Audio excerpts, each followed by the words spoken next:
बड़ी खबर, अहम जानकारी। घोसी विधानसभा उपचुनाव के लिए मतदान की प्रक्रिया लगातार जारी है और जो 11 बजे तक का आंकड़ा है 21.5% अभी तक वोटिंग हुई है। 4,30,394 मतदाता हैं।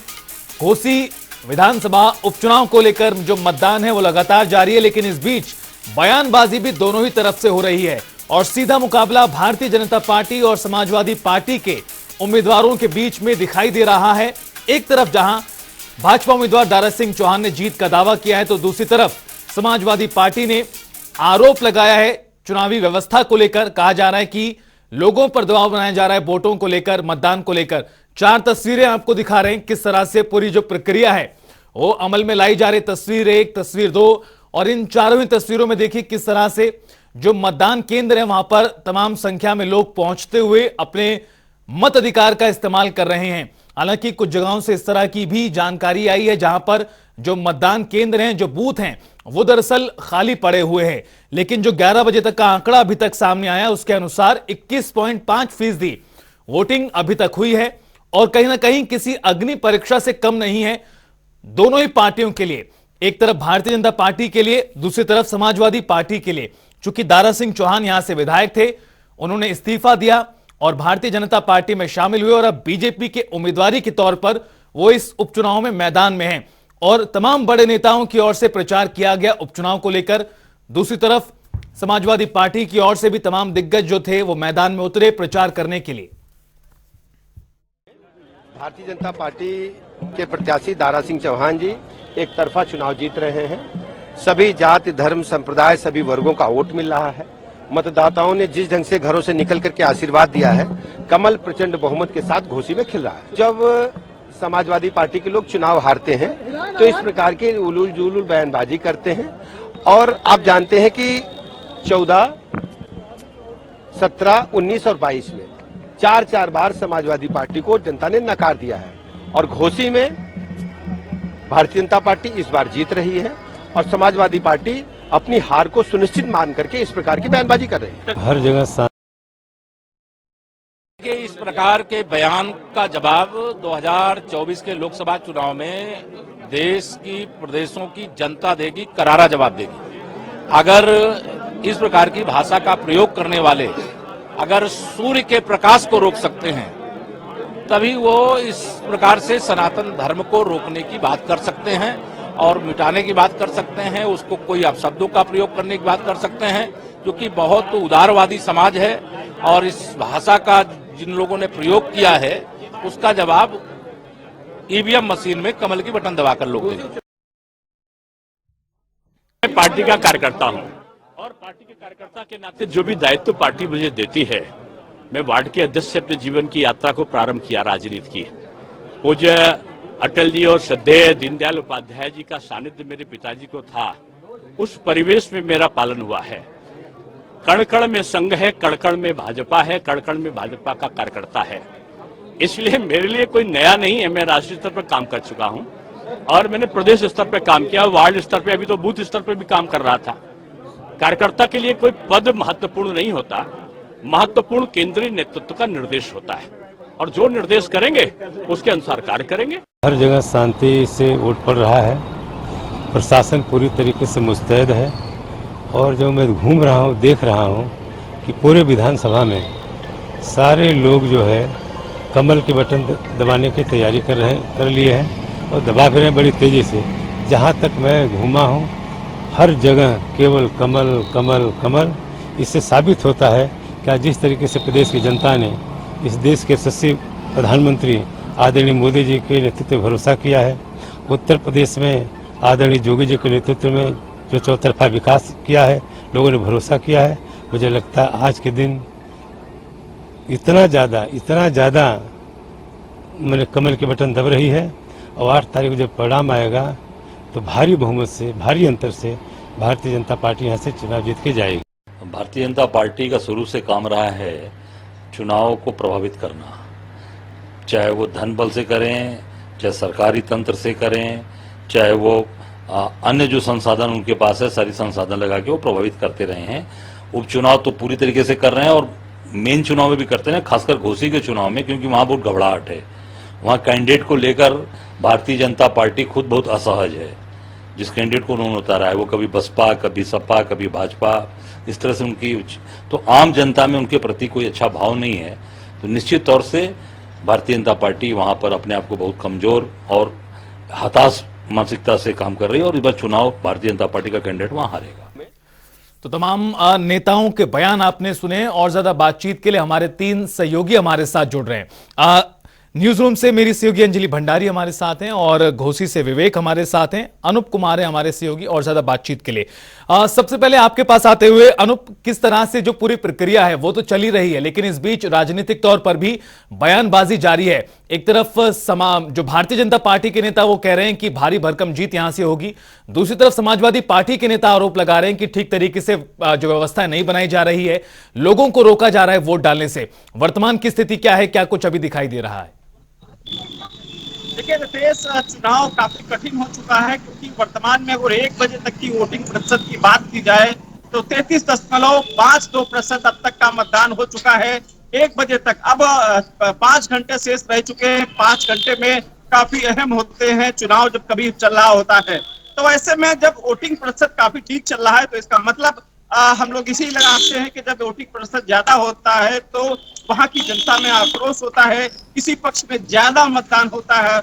यही वजह है कि लगातार असमंजस की स्थिति दोनों पार्टियों में बन रही है कि जनता किस ओर जा रही है। क्या समाजवादी पार्टी को फिर से एक बार जिताना चाहती है या फिर भारतीय जनता पार्टी के प्रत्याशी को चुनना चाहती है। फिलहाल आरोप प्रत्यारोप का दौर जारी है, क्योंकि 1,45,000 वोट अब तक डाले जा चुके हैं। 4,30,000 से ज्यादा वहां पर मतदाता हैं। तो निश्चित रूप से अगर इस तरीके से जो परसेंटेज है, अगर शाम को 6 बजे तक को देखा जाए तो अनुमान है करीब 55 से 60% के आसपास वहां पर वोटिंग होगी। 60 से ऊपर भी जा सकती है, क्योंकि जिस तरीके से वहां के लोग हैं, जिस तरीके से रुझान वहां के आ रहे हैं, मतदाता लगातार वहां पोलिंग बूथ पर पहुंच चुके हैं, लंबी लंबी लाइनें लगी हैं। तो इससे एक साफ तरीके से जाहिर है कि वहां पर ये मतदाता जागरूक है और कोशिश कर रहे हैं किसी पार्टी को या प्रत्याशी को पूरी तरीके से जिताने के लिए। अब दूसरी बात आती है आरोप प्रत्यारोप को लेकर के। पिछले चुनाव में थोड़ा सा जाना चाहेंगे 2022 के चुनाव में, क्योंकि उस समय दारा सिंह चौहान समाजवादी पार्टी के प्रत्याशी थे। 1 लाख से ज्यादा वोट वहां पर जीतकर विधायक बने थे। दूसरे नंबर पर भारतीय जनता पार्टी के प्रत्याशी वहां पर रहे थे, 85,000 वोट से ज्यादा वो हासिल किए थे। तीसरे नंबर पे करीब 55,000 के आसपास जो बीएसपी का प्रत्याशी वहां पर वोट पाए थे वहां घोसी में। और इस बीच मैं रोकना चाहूंगा अनूप आपको, इस बीच एक बड़ी खबर सामने आ रही, घोसी उपचुनाव से जुड़ी हुई बड़ी जानकारी, अहम खबर। अभी तक 33.52% मतदान हो चुका है। 1 बजे तक का जो आंकड़ा सामने आया है, 33.52% वोटिंग अभी तक हुई है और जो मतदान की जो प्रतिशत है वो लगातार बढ़ रहा है। कहीं ना कहीं बड़ी संख्या में जो लोग हैं वोट करने के लिए पहुंच रहे हैं। और अब रुख करना चाहेंगे घोसी से, हमारे साथ विवेक हमारे सहयोगी जुड़े हुए हैं। विवेक, किस तरह की जो व्यवस्था बनाई गई थी, जो प्रशासन की ओर से तैयारियां थी, वो किस तरह की दिखाई दे रही हैं और जो मतदान केंद्र हैं वहां का क्या अभी हाल है? चूंकि कुछ जो मतदान केंद्र हैं वहां पर बताया जा रहा है खाली पड़े हैं, कुछ जगहों पर बहुत ज्यादा भीड़ है, क्या है स्थिति? 7 बजे से लगातार वोटिंग चल रही है। अभी तक का 33% मतदान हो चुका है। देखा जाए तो कहीं कहीं लोगों का आरोप भी निकलकर सामने आ रहा है।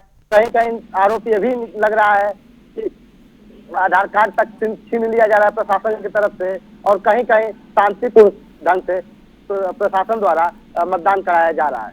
जी बिल्कुल। अंजलि भंडारी मेरी सहयोगी न्यूज रूम से जुड़ी हुई। अंजलि, 2024 के लोकसभा चुनाव से पहले इन चुनावों को काफी ज्यादा महत्वपूर्ण माना जा रहा है। यही वजह है कि तवज्जो कहीं ना कहीं बहुत ज्यादा दी जा रही है और ये किसी अग्नि परीक्षा से भी कम नहीं है दोनों ही पक्षों के लिए। चूंकि एक तरफ दारा सिंह चौहान है जो सपा छोड़कर भाजपा में आए और उनके सामने समाजवादी पार्टी के सुधाकर सिंह। कितनी बड़ी फाइट और टक्कर कहीं ना कहीं दिखाई दे रही है इस उपचुनाव में? अग्नि परीक्षा दोनों ही पार्टियों के लिए रितेश बहुत ज्यादा महत्वपूर्ण रहने वाली है। बीजेपी के लिए इसलिए क्योंकि बीजेपी और खासकर उत्तर प्रदेश में योगी सरकार का एक नारा कि गरीबों का विकास, हिंदुत्व एक बहुत बड़ा एजेंडा और बुलडोजर की कार्रवाई, लेकिन उस सब पर भारी, उस सब पर मुसीबत यहाँ पर बन सकती है। पहला दल बदलू और दूसरा यहाँ पर कि किस तरीके से बाहरी वर्सेस स्थानीय का जो मुद्दा है वो बीजेपी की टेंशन जो है वो इस बीच काफी बढ़ा रहा है। मेरा कहना दारा सिंह चौहान से है क्योंकि लगातार जिस तरीके से वो पार्टी दर पार्टी बदलते आए हैं और इसी वजह से इन सालों में कई बार जो है वो उपचुनाव यहाँ पर हो गए हैं इस सीट पर, और यही वजह है कि उनको एक मौसम विज्ञानी के तौर पर उनके नाम से भी इनको बुलाया जाने लगा। लेकिन सवाल अब यहाँ पर यह है कि किस तरीके से बीजेपी यहाँ पर एक कहीं ना कहीं जीत का जो परचम है वो लहरा पाती है।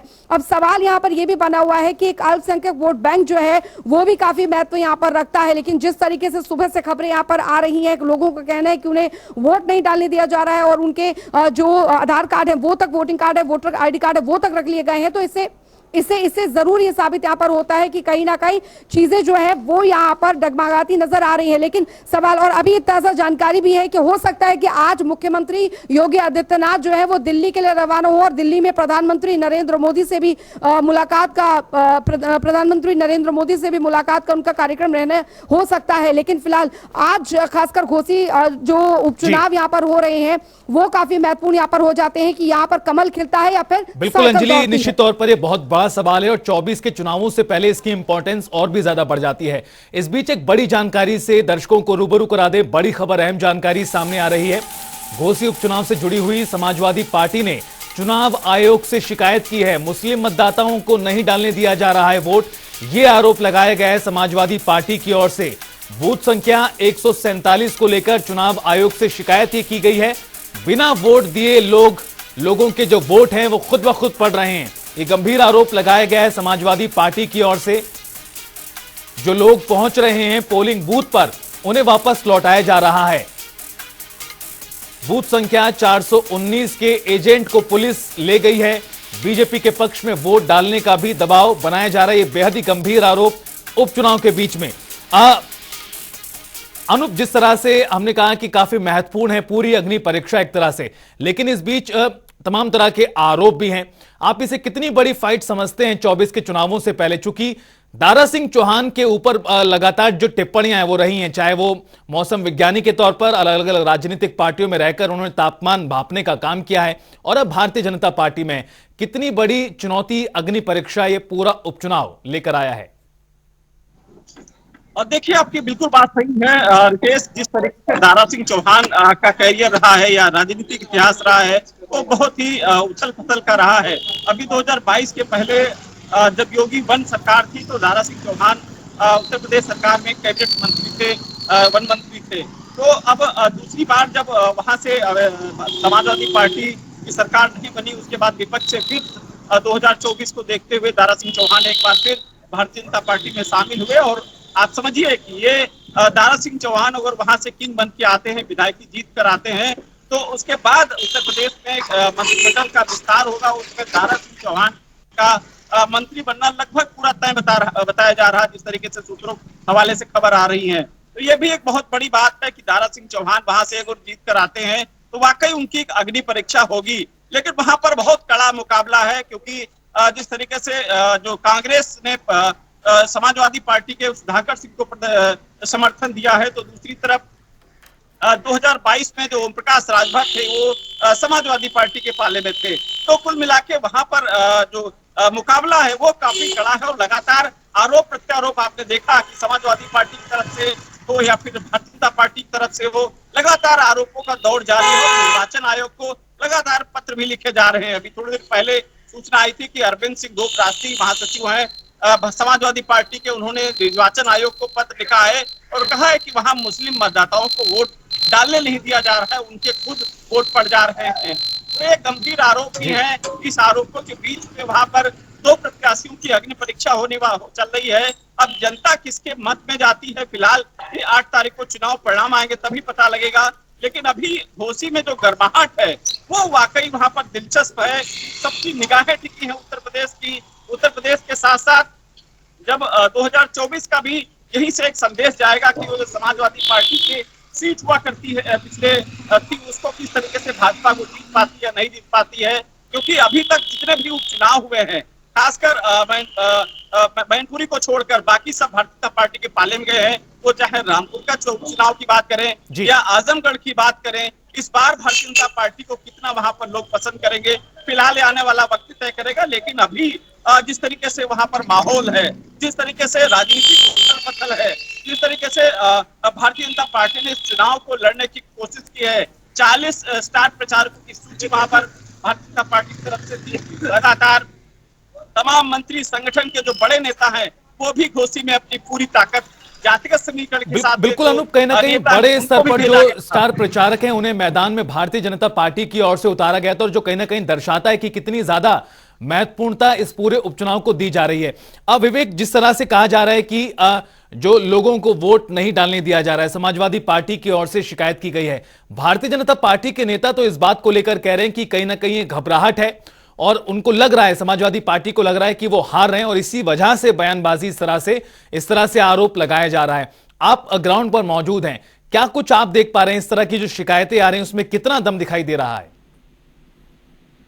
अभी हाल ही में सुबह के टाइम 9 बजे के समय जब हमने फतेहपुर ताल नाजा में जब हम बूथ पे जब हम गए और वहाँ पे जो लोगों से जब हमने बातें किया, तो लोगों के अंदर से एक ही बात निकल के आ रहा है कि सीओ साहब द्वारा हम लोग का आईडी कार्ड जो है छीन लिया गया है और हम लोग को वोट डालने नहीं दिया जा रहा है। जी विवेक, लेकिन ये तो तमाम आरोप हैं जो राजनीतिक तौर पर लगाए जा रहे हैं, लेकिन क्या ये बहुत सारे बूथ केंद्रों की समस्या है या फिर कुछ एक जगहों पर इस तरह की समस्या आ रही है? जिस तरह से समाजवादी पार्टी ने शिकायत करते हुए कहा है, बूथ संख्या 147 को लेकर जो शिकायत की गई है।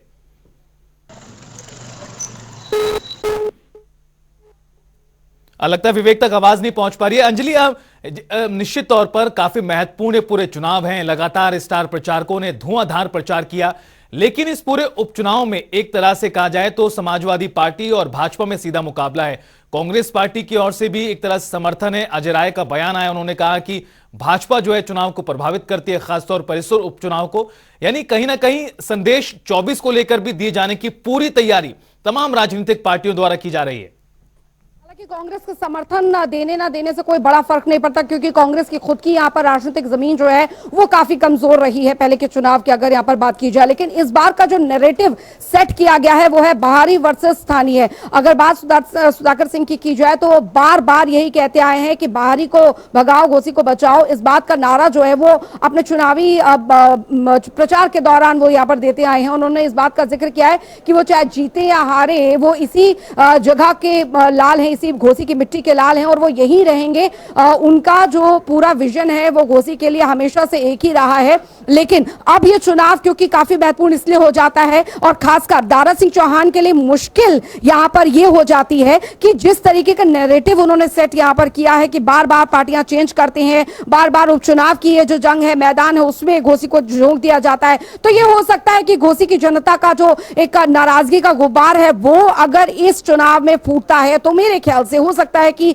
बीजेपी के लिए खासकर ये संकेत यहां पर अच्छे ना हो। लेकिन फिलहाल लोगों का, क्योंकि जो मतदाता है उन पर डिपेंड यहां पर करता है कि किस तरीके से आज जो वोटिंग है वो यहां पर हो रही है। लेकिन बीजेपी वर्सेस सपा हम कहेंगे, लेकिन सपा के साथ यहां पर इंडिया गठबंधन जो है वो पूरी तरीके से समर्थन में है। और 2024 से पहले ये चुनाव इसलिए भी महत्वपूर्ण हो जाता है क्योंकि एक लिटमस टेस्ट के तौर पर ये साबित होगा। और देखिए दारा सिंह चौहान क्योंकि ऐसे ही सपा से बीजेपी में नहीं आए, सबसे पहले उनकी मुलाकात जो है वो अमित शाह से हुई है और अमित शाह से मुलाकात के बाद उन्होंने ये फैसला लिया कि वो भाजपा में दोबारा यानी घर वापसी करेंगे और वैसा हुआ। और उपचुनाव की जंग आज जब शुरू हुई है, वोटिंग यहां पर हो रही है, तो ये यहां पर देखना दिलचस्प होगा कि आखिरकार दारा सिंह चौहान की घर वापसी तो होती है, लेकिन क्या घोसी की जनता उन्हें फिर से घोसी का जो ताज है वो जीत का ताज है पहना पाती है या नहीं? है समीकरण बदलते रहने वाला है कि आखिर जो मतदाता है उनके मन में क्या है और क्या कुछ बटन दबाते हुए उनके दिमाग में चल रहा होगा। बहुत बहुत शुक्रिया अंजलि तमाम जानकारी के लिए, अनुप आपका भी, और विवेक तमाम बातचीत और जानकारी के लिए बहुत शुक्रिया। तो कुल मिलाकर जो वोटिंग का परसेंटेज है 33% को पार कर गया है 1 बजे तक का जो आंकड़ा सामने आया है उसके अनुसार। और इस बीच एक बड़ी जानकारी से आपको अपडेट करा दें, बड़ी खबर, अहम जानकारी, जहां पूर्व deputy CM doctor Dinesh Sharma ने नामांकन दाखिल किया है। राज्यसभा के लिए दिनेश शर्मा की ओर से ये नामांकन दाखिल किया गया है। बड़ी खबर इस वक्त की, मुख्यमंत्री योगी आदित्यनाथ इस दौरान मौजूद रहे। उनके नॉमिनेशन में दोनों उप मुख्यमंत्री भी हुए हैं शामिल, यानी ब्रजेश पाठक और केशव प्रसाद मौर्य। पूर्व डिप्टी सीएम दिनेश शर्मा की ओर से राज्यसभा चुनाव के लिए ये नामांकन दाखिल किया गया है। बड़ी खबर, अहम जानकारी आपको बता रहे हैं इस वक्त की।